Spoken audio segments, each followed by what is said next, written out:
साथियों सभी को नमस्कार। आप सभी का स्वागत है मेरे इस YouTube चैनल अवेयर इंडियन में।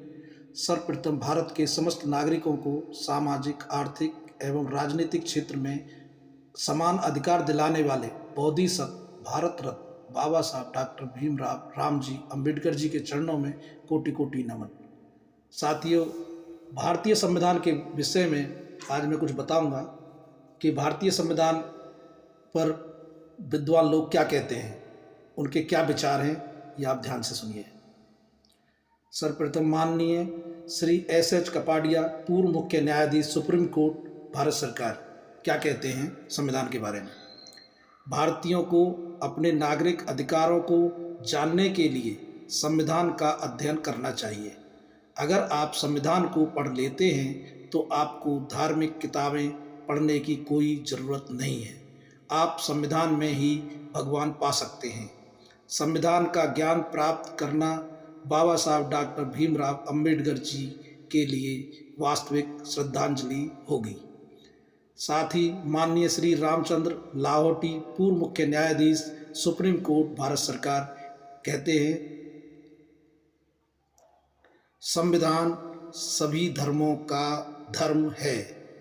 साथ ही माननीय श्री रोहिंटन फली नारीमन, न्यायाधीश सुप्रीम कोर्ट, कहते हैं हर व्यक्ति को यह याद रखना चाहिए कि पवित्र ग्रंथ भारतीय संविधान है और इसी पुस्तक को हाथ में लेकर भारत के लोग एक राष्ट्र के रूप में एक साथ आगे बढ़ते हैं ताकि वे मानवीय प्रयासों के हर क्षेत्र में आगे बढ़ सकें और मैग्ना कार्टा या ग्रेट चार्टर ऑफ इंडिया के द्वारा निर्धारित समय लक्ष्य को प्राप्त कर सकें।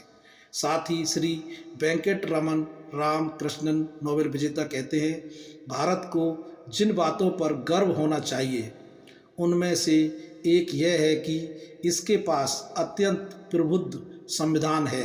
इसे सन 1950 में लिखा गया है, फिर भी यह चमत्कारिक रूप से प्रगतिशील दस्तावेज है। साथ ही बाबा साहब डॉक्टर भीमराव रामजी अंबेडकर खुद कहते हैं, मैं गर्व के साथ कह सकता हूँ कि इस देश को दिया गया यह संविधान एक अद्भुत दस्तावेज है।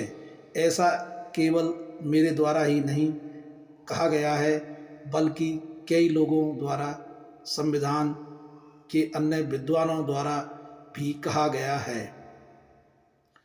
मैंने किसी एक जाति या एक समूह के लिए काम नहीं किया है।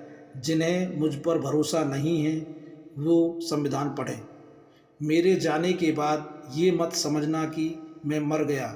जब तक संविधान जिंदा है मैं जिंदा हूँ। बस संविधान को मत मरने देना। साथियों, बहुत बहुत धन्यवाद आप सभी का।